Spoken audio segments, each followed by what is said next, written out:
Fala pessoal, sejam muito bem-vindos a mais um vídeo desse canal, um terceiro vídeo da nossa minissérie falando sobre as obras do Espírito. Se você não me conhece, eu sou o pastor Céu pela Assembleia de Deus, e esse é o terceiro vídeo onde eu vou falar sobre o convencimento do Espírito quanto ao juízo. Eu já falei sobre o convencimento de pecado, o que significa, falei sobre o convencimento da justiça, e o que significa. E agora a terceira obra do Espírito, que é o convencimento do juízo. Se você não é inscrito nesse canal, já se inscreve, deixa o seu like aí, deixa o seu comentário a respeito dessa minissérie que eu estou fazendo, se está lhe ajudando, se está lhe esclarecendo a respeito do Evangelho, porque esse é o objetivo meu neste canal. Trazer o conhecimento da palavra, fazer com que você cresça nesse conhecimento, na palavra, no ensino de Jesus Cristo. Amém? O nosso texto eu vou ler de novo, né, como eu sempre faço. Nosso texto está no Evangelho de João, capítulo 16, versículo 9 ao 11. Vamos ler todo ele para que a gente possa contextualizar aqui. Jesus disse: "E quando ele vier, o Espírito Santo convencerá o mundo do pecado e da justiça e do juízo.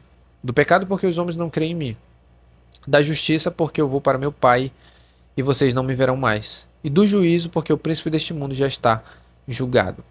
Então, o nosso vídeo, a gente vai falar sobre o convencimento do juízo. Certo? O que significa isso? Da mesma maneira como o Espírito Santo ele convenceu os homens do pecado, mostrando os seus erros, as suas falhas, o seu coração podre e sujo, mostrando as suas inclinações pecaminosas, né, que o Espírito Santo convence com relação ao pecado, também ele convence com relação à justiça, apontando para a cruz, mostrando que Jesus é o único meio de salvação, mostrando que somente em Cristo o homem pode ser salvo, o homem pode ser limpo, o homem pode ser perdoado. Da mesma maneira, nesse mesmo sentido, o Espírito Santo vai convencer do juízo. O que vem a ser isso? O Espírito Santo vai mostrar ao pecador a ira de Deus e as consequências do pecado. Né? Muito se prega no nosso tempo um Deus de amor. Deus ama, Deus isso, Deus ele não condena. A palavra me mostra que Deus ele é um Deus que traz juízo. Romanos capítulo 1, versículo 18, eu quero ler para você que está escrito o seguinte: "Porque do céu se manifesta a ira de Deus sobre toda impiedade e injustiça dos homens que detêm a verdade e injustiça." Então o Espírito Santo, com relação ao convencimento do juízo, ele vai começar a mostrar para os homens a ira de Deus, as consequências do pecado. Então o Espírito Santo vai fazer essas pessoas conscientes da ira de Deus, mediante uma vida com Deus, claro, conforme a pessoa vai andando com Cristo, ou numa pregação, ou numa vida diária devocional com Ele, o Espírito Santo vai conscientizando essas pessoas, vai ensinando essas pessoas quanto à ira de Deus, quanto ao juízo, quanto ao inferno, traduzindo, quanto ao inferno, quanto ao lago de fogo, quanto às consequências dos desobedientes, quanto à consequência de permanecer num pecado, quanto à consequência de não querer abandonar certas atitudes, certos erros. Então o Espírito Santo vai começando a mostrar. É como se ele dissesse o seguinte: você não quer abandonar esse pecado, então se você não quer abandonar, a consequência desse seu pecado será esse, o inferno. Você vai sofrer eternamente, vai acontecer isso com você. Então ele começa a gerar um senso de temor. O Espírito Santo ele vai começar a gerar no coração das pessoas temor quanto ao juízo de Deus, temor quanto à ira de Deus, quanto à condenação eterna. Certo? Eu li para vocês Romanos 1,18, que Paulo escreve que do céu se manifesta a ira de Deus sobre toda impiedade e injustiça, de homens que detêm a verdade e a injustiça. Um outro texto está em Romanos capítulo 6, versículo 23, Paulo escreve: "Porque o salário do pecado é a morte, mas o dom gratuito de Deus é a vida eterna por Cristo Jesus nosso Senhor." Que morte é essa que Paulo está falando? É o inferno, é a morte eterna, certo? Então o salário do pecado é a morte. O Espírito Santo vai fazer essas palavras criarem vida dentro do coração das pessoas que têm ele, né? As pessoas que nasceram de novo, as pessoas que têm o Espírito Santo. Então o Espírito Santo vai gerar vida nessas palavras no coração dessas pessoas, né? Todas as vezes quando nós erramos, nós crentes, quando nós falhamos, quando nós cometemos alguma falha, algum erro, o Espírito Santo traz-nos a consciência dessa consequência, a condenação eterna, o inferno, o lago de fogo. O Espírito Santo vai fazer consciente e gera um temor quanto à prática do pecado, certo? É por isso que muito crente tem o temor de não pecar, né? De não adulterar, de não fornicar, de não furtar. Primeiro porque ele ama Deus, mas também por causa da condenação. Porque há um temor quanto à ira de Deus, que Deus é um Deus justo, que ele se vinga, que ele trará justiça sobre as pessoas que praticam o mal, que praticam a iniquidade. Então, nesse sentido, o Espírito Santo ele começa a gerar no coração das pessoas um certo tipo de temor quanto à ira de Deus, quanto ao inferno. É isso. Um outro texto que vai deixar bem claro, e eu acredito que vai esclarecer muita coisa, Apocalipse capítulo 20, versículo 11 ao 15. Uma passagem que particularmente eu gosto, né, que eu já preguei muito sobre isso. Está escrito o seguinte no versículo 11: E vi um grande trono branco, e o que estava sentado sobre ele, de cuja presença fugiu a terra e o céu, e não se achou lugar para eles. E vi os mortos, grandes e pequenos, que estavam diante de Deus, e abriram-se os livros, e abriu-se outro livro, que é o da vida.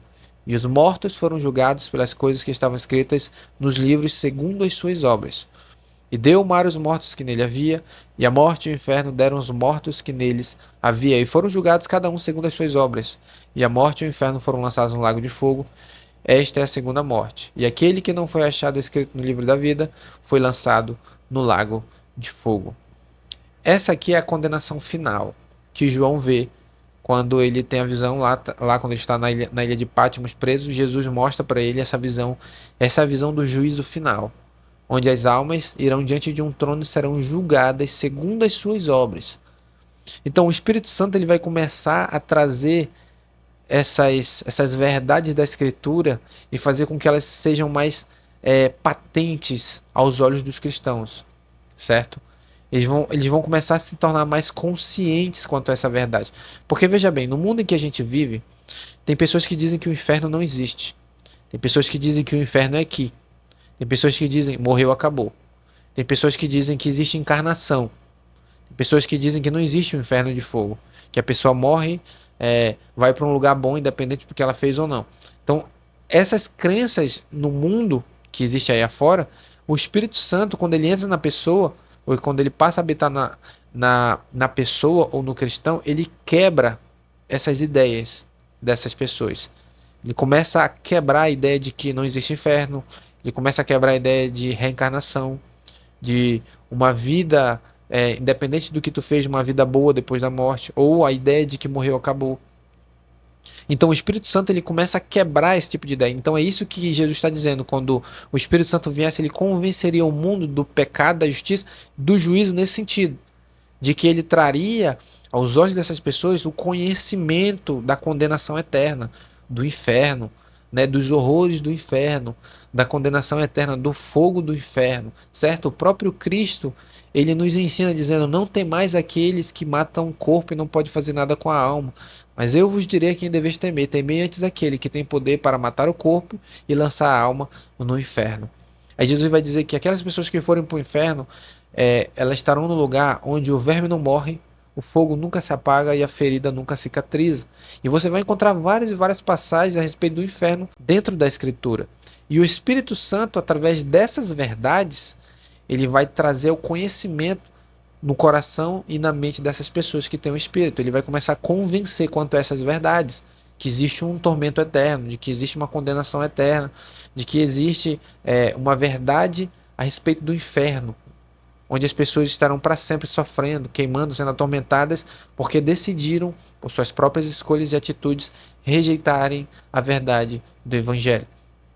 Então o Espírito Santo ele faz isso, certo? No sentido de que ele começa a quebrar essas ideias erradas, ele começa a quebrar essas ideias equivocadas ou doutrinas e ensinos errados quanto ao inferno, quanto ao juízo de Deus, quanto à condenação eterna. É isso. O Espírito Santo ele tem esse papel também, de convencer do juízo, de quebrar através da Escritura ou trazer argumentos da Escritura de que o inferno é real, de que a vida após a morte sem Deus existe, que existe um tormento eterno. Então é isso que o Espírito Santo faz. Essas são as 3 obras do Espírito que ele mais trabalha. Claro que existem outras, certo? Ele vai convencer de outras coisas, ele vai gerar, por exemplo, o Espírito Santo também gera na vida das pessoas o fruto. Ele vai gerar fruto, benignidade, bondade, mansidão, temperança, fé, alegria. Então ele gera essas coisas. Mas, em suma, o Espírito Santo, as 3 principais obras que ele começa atuando na vida de qualquer pessoa e ele continua até o fim da vida, são essas 3. Convence de pecado, da justiça, do juízo. É isso. O Espírito Santo ele tem essas 3 principais obras de início na vida de qualquer pessoa, convencer dessas 3 coisas. Então, se você não sabia, o Espírito Santo ele faz isso. O que você achou desse vídeo? Você gostou desse assunto? Você achou que foi um assunto bom?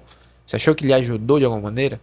Se você achou alguma coisa, comenta aí embaixo, deixa aí nos comentários, né? Diz aí o que você achou, se te ajudou de alguma maneira, se trouxe um conhecimento, esclarecimento na tua mente a respeito desse assunto. Espero ter te ajudado, espero ter te abençoado, né? E eu desejo um ótimo dia. Se você ainda não é inscrito nesse canal, não perde tempo, já se inscreve, deixa seu like aí embaixo, deixa seu comentário, como eu já disse, e espero que você tenha um dia abençoado. Em nome de Jesus.